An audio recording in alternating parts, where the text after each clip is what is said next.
to the G.A.M.E podcast. I got my girl Dominique, but she known for what? Tell them what she known for. What they call you on Instagram, though, because you popular as a motherfucker. So I go by Pink 50. I'm an artist from Seattle. Yeah. Shoot out everything, though.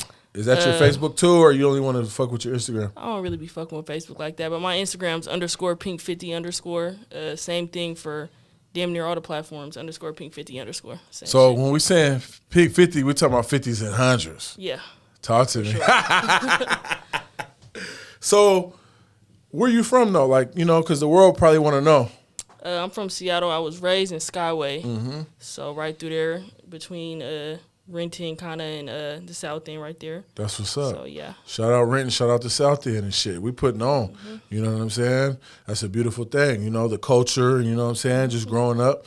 What do you, how did you grow up, though? Like, was it an experience for you, or was it easy, or, you had it on your own, or you had, both parents, or how was it growing up? I say I had both parents for sure. I think more than anything, it's just I wasn't just having shit, rich, all none of that. But, yeah, I was getting to it always, but it was cool. It wasn't too bad. Skyway was a good place for me, so I think it was cool. Skyway's like, you can get to the freeway, you can get to, you can get Renton over there, you can get here, boom, slide up, CD, whatever, so, with that being said, what inspires you to start doing music, though? Because you got your own unique sound, you talk about your paper, you know what I'm saying? You kind of keep a foot on these bitches a little bit, you know what I'm saying? So what inspired you? Was it uncles? Was it just the streets? Tell us, what's going on? I don't think I even had nobody around me rapping for real. I just was fucking around all the time, just writing in my notes and stuff, and I just got up one day, decided to write me a little song, found a studio on Instagram, and it was just up from then. Wow, you found a studio on Instagram? Yeah, because I didn't have nobody around me rapping. Like, it was just me, so I just went on Instagram, found a little studio in Bellevue, pulled up, recorded my first song, and probably dropped it I went to Houston, shot a video, and just dropped it probably the next day. So damn, a Seattle motherfucker going to Houston and saying, this is where I'm doing the video at. Yeah. Congratulations. That's big shit. Motherfuckers don't do that. Motherfuckers just shoot it in the backyard, on their hood, in the street, at South Center. I don't know, but you went to H-Town and said, this is where I'm going to shoot my shit at. I was really already out there, and I'm just like, if I'm going to do it, I just need to do it all the way. Video, come studio, not off the phone, not really do it. I like that. That's what's up. So did the passion, stay flamed inside your body? Was like, this is what, I'm getting a good response from the city, online I'm getting a good vibe. Like, I'm going to stay fucking with this shit, or what is it? I think when I first started, they was fucking with it, but I think I just wasn't consistent, because more than anything, I know music is really it's a marathon. You got to really put in the hours and the work. So I was just like, at the same time, I'm trying to get to it. So it's like I got to kind of balance. Yeah. But I was trying to really get some money. So really, I just kind of paused the music, and I just started going back consistent, trying to balance both the two. But yeah. That's good. You got to get the money, though. You know what I'm saying? Because the money is going to pay for some of the things that you want to do. And then you got, bills and all that shit. So, you know what I'm saying? Speaking of the money, just speaking of, your experience with rapping and how you put your songs and your lyrics together, were you inspired by getting the money? Because some people was like, damn, I'm living a certain way, or this is what I believe in now. Yeah. I want to, kind of put some of these things in my music, but I want to still keep it, to how I'm living, where people can relate. Yeah, I feel like I try to make my music relatable, but more than anything, I know I do kind of live a lifestyle that not everybody lives. So I feel like that's part of the reason, especially me being a female. I know a lot of females don't live the way I live. I don't really rap about certain stuff that females may rap about, I kind of just try to keep it unique, but also a little relatable, because I have a lot of niggas that bum my shit more than bitches, so. Ooh, because they can relate to that G.A.M.E and just, you popping it and, you being confident. You know what I'm saying? Because confidence on the mic and confidence in your lyrics and, what you really popping it about, is a big thing in the music industry, because there's a lot of motherfuckers that, truthfully, they ain't really living, what they rap. For sure. You know what I'm saying? And you see, I don't know if you've seen the news, but Michael Irvin, old Hall of Famer, he just outed his son about rapping the shit he don't live. He's like, nigga, you grew up in the gated community in a mansion. Nigga, you ain't no street nigga. I ain't see that. You know what I'm saying? Yeah. So do you believe that, a rapper, an artist, a musician, et cetera, should stay true to their roots and really sing, rap, you know what I'm saying, and what they really experienced and what they believe in? I feel like nowadays it's really popular to be just talking about anything. Like, I feel like if I was to just make a whole song, just cap whole song, it would go viral. Like, just on something, because that's what I feel like that's what's in now. People go viral off of talking stuff that they don't do, or that's what people do. But I'm not knocking to get it how but I personally am not with it. So that's just not. My lyrics change per experience. One song in January might be different than a song in August. Just what I went through or what I've been doing. So I think it'll get you somewhere, but. That's just the route you want to take. That's just not me, though. So, what is your what is your process to do music? Are you on some like, okay, I'm only doing one song and dropping every couple months? Are you about to work on an album? Are you looking to get signed? So you're just putting as much content and music together to where you can push it. Just in case a label or any a distribution company came your way. I think more than anything, I'm trying to just keep dropping singles just because I know I just keep it real with myself. I know I'm just not as consistent as I should be. So I'm just working on consistency, just keep dropping singles. And once I have a big enough fan base and people tapping in with me, then I think I could start dropping albums. But I just don't want no songs slept on. Like, I don't want to drop no 10, 11 song album and people are listening to a few songs. Like, that's smart. So that's smart. That's smart. You carving out your own niche and this shit. You're not gonna do like everybody else do. You're gonna do what's comfortable for you, what works for you, and however you can do your thing. Because a lot of motherfuckers might saturate everybody with 10, 11 songs, but they don't realize that, like you said, motherfuckers is only listening to one at a time. Or it's like, damn, nigga, I wasn't ready to hear because there's a million artists now. I'm not ready to hear 10 at a time. Yeah, that's how I think it is too. Cause I try to drop a lot of visuals with my songs too. Cause I feel like it's important to put a face behind the song too all the time. Like, sometimes people ain't gonna go to their app and listen to your songs. It's just, I don't know, it just don't happen all the time, I feel like. So I'm trying to just keep dropping visuals and shit like that. So. What do you believe about content though? Because we're in a day and age where it's not even just about you dropping songs, it's about content. So how do you feel about, just having content in the meantime, between time, while you waiting on a song to drop or while you're not even doing a song, but you're staying relevant? Yeah. You keeping, the world, your social media fans, your Snapchat fans, whatever, like, damn, we like to live, because a lot of days in this day and age, motherfuckers want to just see, they want to live your life vicariously through you. Yeah. So you don't even got to drop a song in 6 months, but damn, she went to Houston. She went to Vegas. She's in Honolulu. She's popping and she's eating good food. Woo, you know how the game goes. Yeah. And motherfuckers want to see that, so they latch onto that. And then when you have a song, they're just going berserk. Yeah, I think I started the whole content thing and trying to keep relevant in social media wise, but as far as like Instagram, I'll post on my story and stuff, upload some pictures. But I think it's important. I think artists should definitely start doing little vlogs or just little behind the scenes day in your lives, because if you're living like everybody else, it's not really too interesting about your music and what you're talking about. So I definitely am trying to work on that too. Yeah, that's beautiful. So how is, by itself, the streets of Seattle or, just, the Pacific Northwest? Because I've been seeing you on a lot of these fucking vlog and these Instagram, Seattle, Washington, Seattle. There, you got you popping. Like, you know what I'm saying? Because there's not a lot of Seattle rappers that's really out here, and they highlighted you as one of them. And that's kind of how I reached out. Like, damn. And I seen you, I'm like, she got something going on. And then she got a song that's cracking. So it's like, do you feel that, you know what I'm saying, with motherfuckers jumping on your bandwagon and fucking with you, do you think that, that's giving you the confidence to stay, consistent or what? I think as long as people are tapping in and everything, I feel like you got to give them something to tap into, though. Like, I got to keep, I can't expect nobody to just be in my DMs every day, when are you going to drop? And, I got to want that for myself. So more so just trying to apply the pressure to myself. Yeah. How is the bitches in the streets and, just the homies or the childhood friends, the people you went to school with? How is, because sometimes if the people, your inner circle, your family and people you grew up with ain't fucking with your music or what you got going on, that kind of weighs on a person that's an artist. Like, so how does you take to that? Like, when your inner circle or motherfuckers that you was fucking with, how did you respond to people liking your shit?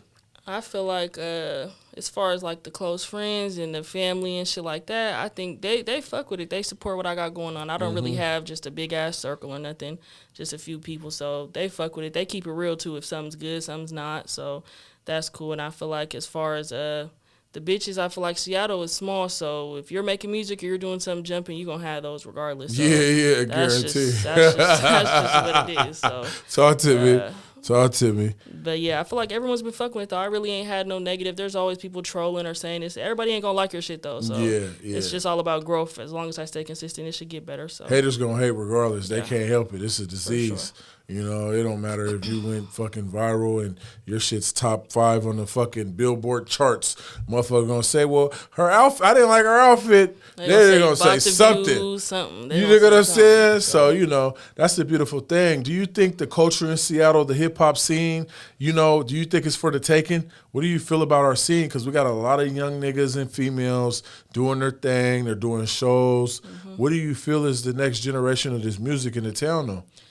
I feel like, especially the younger generation, like younger than 21, 20, like they're really coming up lately. I feel like they've been consistent, and people that's still in high school and shit, like the person that make my beats, he's still in high school. So like the people, I feel like they're coming up, generation even before mine.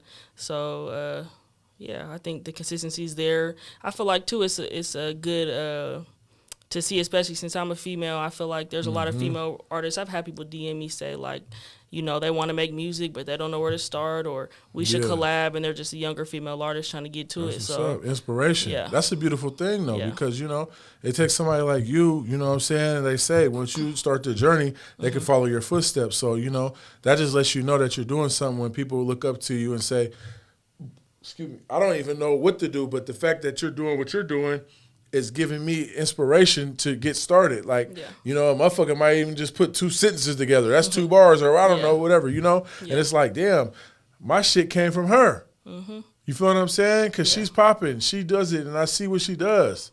You know what I'm saying? Can you give us, like, your top 5 artists out of the town? Like, who are you really slapping other than, you know, your regional artists, your industry artists? Like, who is in Seattle, top 5? I don't give a fuck. It ain't got to be number 1 to 5. It could just be 5. any order, yeah. Yeah, who you fucking with, man? First, I think G.A.M.E. Jigga City. Shout out Jigga City. For sure. Yeah, we was in Shelton together. I know Jigga City. Yeah. Lyrically, I think he's just really hard. Who else? I want to say Maka, consistency-wise, he going to drop something every flavor. Yeah, so, he's filthy. Shout out Maka.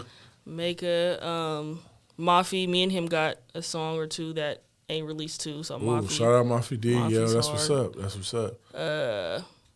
Also Sucker K. I don't know if you heard of him. I just got hip to his shit, man. I see him and Jugga in some of his videos or vice versa. Okay. He's real young too. So. Yeah, what is the nigga, like 17 or something? 18? Something like that, yeah. Yeah, so, okay. That's what's up, man. Shout out Also Sucker. What is it?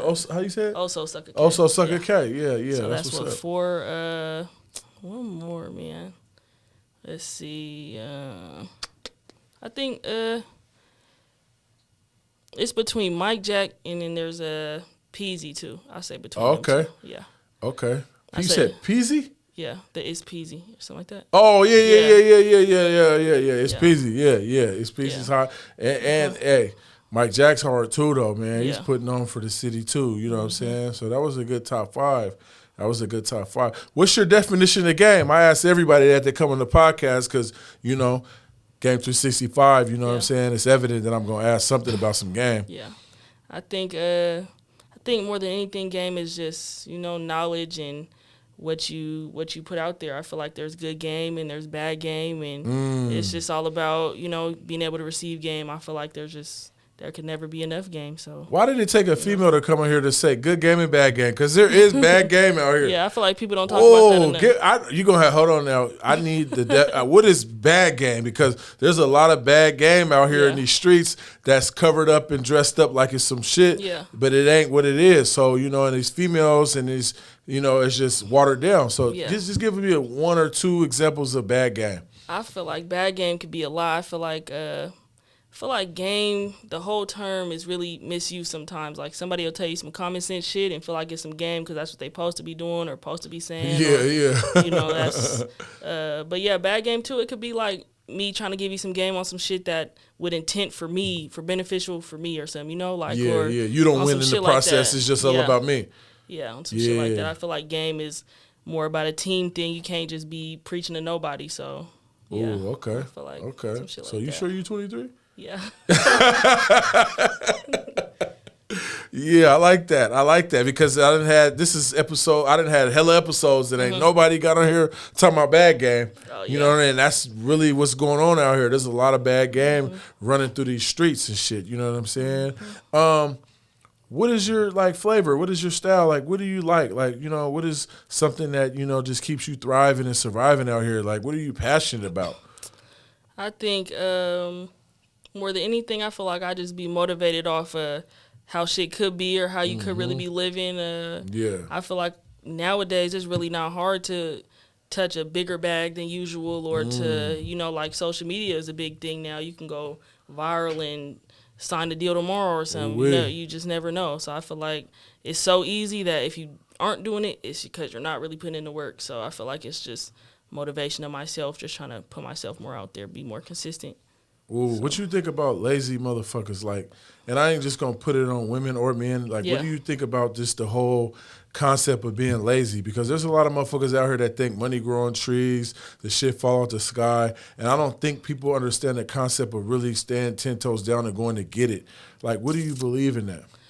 I think I feel like everybody has their like lazy days or something, or just a day where they're not really talking about nothing. But I think it's just all about how long you feel like you're gonna want to do that, or you know, I feel like if you see yourself sitting in the same position and you ain't doing nothing to make yourself in a better position, or you see everybody around you just running laps around you, and that shows something. Like you shouldn't be around people that don't look like you or aren't coming like you, or you know, I feel like it's a problem within yourself because you ain't nothing really stopping. You could get some money with no money. So real talk, real so. talk. OPM, other people's money. Yeah. Hey, so being that this is the G.A.M.E. podcast, you know, do you believe that a motherfucker should stay down 365 days of the year? Do you believe you should keep a bitch down or just keep a motherfucker, you know, inspired 365 days of the year? Do you believe in holidays off? And I mean in the concept of just in general of life. I'm not saying any particular lane or way of life, but I'm just saying like just the idea of 365 days. Do you believe that a motherfucker should go hard year in, year around? Yeah. I think you for sure shouldn't take no days off, no breaks, because there's somebody that's not taking no breaks, no days off, so you're just going to get passed up, really, I feel like. But a lot of people ain't going to last 365 days, Ooh, preach. But it just takes the right person to, you know. I've had my holidays and stuff I've took off, too. It's really just all about discipline and really just your environment. I feel like if you're not in a good environment where people are coming like that and not taking no days off, you're going to just be lazy with them. So talk to me. And then you got to know your team. You got to know thyself. You got to know your circle. You got to know who you're doing business with or who you in the game with or who you functioning with. Because if you guys know that, okay, this ain't shit because we go hard regardless, then we can enjoy the fruits of our labor and get back to it tomorrow. Or we can enjoy Thanksgiving weekend, Christmas weekend, and get back to it on Monday. And we're going to go hard like we didn't even know about that old shit. So, you know what I'm saying? It just depends on a leader or, you know what I'm saying, a coach or, you know, a boss really knowing who they got around him. Yeah, I feel like, too, it's like if you was to hit a move or a play or something, let's just say, and you are up a certain amount of money, you might chill for the next 6 months because you feel just comfortable. And then you look back and all the money's gone. So it's like you just can't get too comfortable. You can't count on moves that ain't even there yet. And real talk. Shit like that. Real talk, because some motherfuckers will go hard for 9 months and then take 6 months off, and then they go back to square one because, you know what I'm saying, they was blowing that motherfucking money, you know, as fast as, you know what I'm saying? So, you know, it just depends on you because there's a science to getting rich. People got to understand there's a science to staying down, getting rich, and handling business. So, you know, there's a core concepts and shit. What is like what do you feel, you know, in Seattle, not politic-wise, but just, you know what I'm saying, just kind of how the streets and just kind of how the game is, do you feel that, you know, we can all come together, you know what I'm saying, from Northeast, West, and South and just really make something happen to put this shit on the map. Like I'll say Detroit, Memphis, Atlanta, New York, L.A., Stockton, or, you know, whatever. They got their little scenes and shit where they just kind of like, it's politics going on, but there's really core groups in those cities that have came together and just really pushed that movement to put that city on the map. I think we can. I think it's just going to take a little bit of, I feel like the big artists, though, that like the bigger named artists in each city, I feel like they've came together for the most part, though. I feel like it's just consistency and more collaboration, because I feel like they'll collab with one song or something and feel like they just burned a bridge to something, but it really ain't. You know, more like them other states, they be having ciphers, they'll have pop-ups together, they'll go on tour together and shit. Like, they'll have a lot of collaboration and be able to put that shit to the side. But I feel like we put it to the side for a song or two, but not for no real movement or nothing. So yeah, that's what's up. Yeah. What would you what motivation and what advice would you give to your biggest hater? Because we all have a hater out here, and it might be close to us, they might be far away, they might hide on the internet, they might have went to school with us, they might be a family member, they might be an ex nigga or female. You know, what would you say? Because, you know, I don't want nobody to feel that, you know what I'm saying? No, nigga, we looking at you. Because, nigga, there shouldn't be no reason for hating. So what would you tell your biggest hater today at the stage you are in life, at your current mindset, the confidence you have, the game you have, the wisdom, and how you feeling yourself and how you doing? What would you tell them? I'd say more than anything, it's really just about, you know, even if I have a hater, it's just not, you know, it's not both ways. I feel like I don't have no ill intent, no bad intent towards nobody. So as long as they're, you know, acting how they're acting, it's not going to, you know, get them far. Because, you know, liking somebody or not, you know, everybody should win how they win. So, shit, I just hope that they find the right motivation to get them through another day without worried about anybody else. Shit. Yeah, that's good, because a lot of people, you know, they go to the grave hating. They don't give a fuck. You know, it's just like, God damn, I gotta, you know what I'm saying, take this nigga or female down at all costs, and there don't even be no room for that. There's no need for that. And really no real reason. Shit, it's really just, you know. Preach. Shit. Really no real reason. And then you start looking back and like, God damn, like, you know, nigga, what for what? Why? You know what I'm saying? Because I didn't say hi, or because you just couldn't get no money with me and it just didn't work out, or because, you know what I'm saying, your goal or your plan didn't work and coexist with my goal or my plan. Like, you know what I'm saying? And people, you know, create ill intent for no reason. So, you know, and then I'm going to flip it on the positive side. What would you tell some of the closest, some of the most supportive, you know, your team, your family, your closest friends, your closest male friend, your closest female friend? Like, how would you give them their flowers today and say, I appreciate you, thank you, you know what I'm saying, for everything you've done? Because a lot of us, you know, that been in the game, the streets, you know, just, it don't matter if it's square living. We have people that stayed down with us like an anchor, man, that no matter what we went through, they holding the flag for us, you know, like, nigga, I want to see you win at all costs. I don't give a fuck if the world's on your shoulders, nigga. I'm going to bring you water. I'm going to bring you something to eat. I'm going to give you some money if I can. You know what I'm saying? So what would you tell to the motherfuckers that, you know, really stay down and fuck with you on a positive note and want to see you prosper?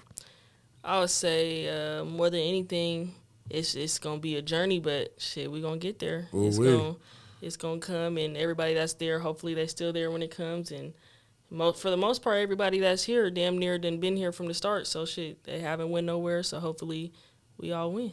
Game 365, man. We got Pink 50, Dominique. You know, we going up, man, for the G.A.M.E. Look at all her music on all platforms and shit. One love. Thank you, baby. Yep.